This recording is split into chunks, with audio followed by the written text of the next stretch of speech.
Hey there! If you're a homeowner, or even thinking about becoming one, this is for you. Home insurance, it can feel like a total maze, right?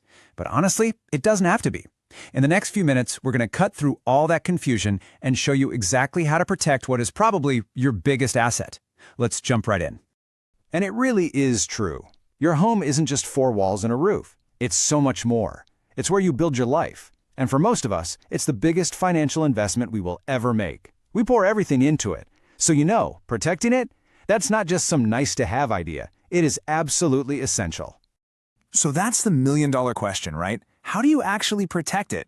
I mean, think about it. When something totally unexpected happens, a kitchen fire, a huge storm, what is that financial shield standing between you and a potential nightmare? Well, that's exactly what we're about to unpack. All right, so here's our game plan. First, we'll cover why this is so important. Then, we'll dive into what your policy actually covers and, of course, how they figure out the cost. From there, we'll talk about picking the right policy for you, and we'll wrap up with some really common questions and gaps that trip people up. Let's get started. Okay, Section 1, protecting your biggest asset. Let's start right at the beginning. Why do you even need this stuff? Well, just think of homeowners insurance as the ultimate financial safety net, the thing that's there to catch you when something goes wrong with that huge investment we just mentioned. So, at its core, what is it? It's basically a contract, a promise. It's a policy that's designed to step in and handle the costs when things go sideways. And it's not just about the building. It covers your stuff inside and even your liability if someone gets hurt. Yeah, these are pretty much the things that homeowners worry about, right? A fire, a nasty storm, theft. I mean, these are risks that are just way too big for most people to pay for out of pocket. Insurance works by spreading that risk around so one really bad day doesn't completely wipe you out financially. All right, moving on to part 2, what your policy covers. This is so key because you've got to know what you're actually paying for. Let's break down the 4 main parts of a standard policy. First up, and maybe the most important, is dwelling coverage. This is all about the structure of your house, the roof, the walls, the floors, you name it. If a storm rips off your shingles or a fire damages the kitchen, this is the part of your policy that pays to repair or rebuild. It's the bedrock of your protection. Okay, next is personal property coverage. This is for all your stuff. I mean, take a second and think about it. Your furniture, your laptop, all your clothes, the TV. It adds up so fast. This part of the policy helps you replace all those things if they get stolen or destroyed.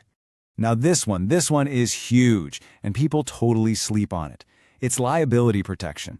Let's say a friend slips on your walkway, or your dog nips the delivery person. You could be on the hook for that. This coverage pays for their medical bills and your legal fees, which, trust me, can be insane. And last but not least, what happens if your house is so damaged you can't even live in it? That's where additional living expenses, or ALE as you'll hear it called, comes in. It helps cover costs like a hotel or a short-term rental, so you have a place to stay while things get fixed. Okay, part 3, decoding the cost. We know it's covered. Now for the question everybody wants to know. What's this going to set me back? Let's pull back the curtain on how insurance companies actually come up with that number. So your premium isn't just some random number. It's a mix of a whole bunch of things. Where your house is located is a big one. A home in a high-risk area for storms is going to cost more to insure. The age of your house, what it's made of, even your personal claims history and the deductible you choose all get mixed into the calculation. And this right here really is the key. It is so easy to just shop around for the cheapest possible price. But if you go too cheap, you could be left with a policy that doesn't actually cover you when you need it. The real goal is to find that perfect balance, a price you can live with for protection that will truly have your back. All right, Section 4, choosing the right policy. So with all that in mind, how do you go about actually picking the right plan for you? Let's get practical and talk about comparing your options. This is the classic trade-off every homeowner faces. You've got your deductible versus your premium. Your deductible is what you pay out of your own pocket before the insurance company pays anything. So if you choose a higher deductible, you're basically telling the insurance company you'll handle the smaller stuff. In return, they give you a lower monthly premium. It's a really important lever you can adjust. But it's not just about the price tag. Here are a few other huge things to look for. First, does it cover the full replacement cost? You want enough money to rebuild your house at today's prices, not what it was worth 10 years ago. Second, read the fine print. What are the exclusions? What isn't covered? And finally, check out the company's reputation. A cheap policy is worthless if the company makes it impossible to file a claim. And finally, Part 5, Common Gaps and Questions. To finish up, let's hit a couple of the most common questions that come up. Seriously, getting these wrong can be a very expensive mistake. Okay, this might be the single biggest point of confusion in all of home insurance. You see water damage on your policy, and you think you're covered for everything, right? So, does your standard policy cover floods? The answer is a big fat no. Standard policies do not cover floods. Here's the key distinction that gets a lot of people. If a pipe bursts inside your house, that's usually covered.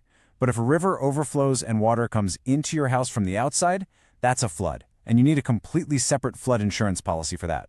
Same goes for stuff like earthquakes. Here's another great one. A lot of people think insurance is something you just set up once and then forget about. But your life changes, right? Your home's value changes. So how often should you actually be looking at your policy? The rule of thumb is pretty simple. You should review it at least once a year. But, and this is a big but, you should definitely give your agent a call after any major life changes. If you just put on a new addition or remodeled your kitchen, you've added a ton of value to your home, and your coverage needs to reflect that. And really, that brings us to the most important question of all, the one you need to ask yourself right now. Does the policy you have protect the home you have today?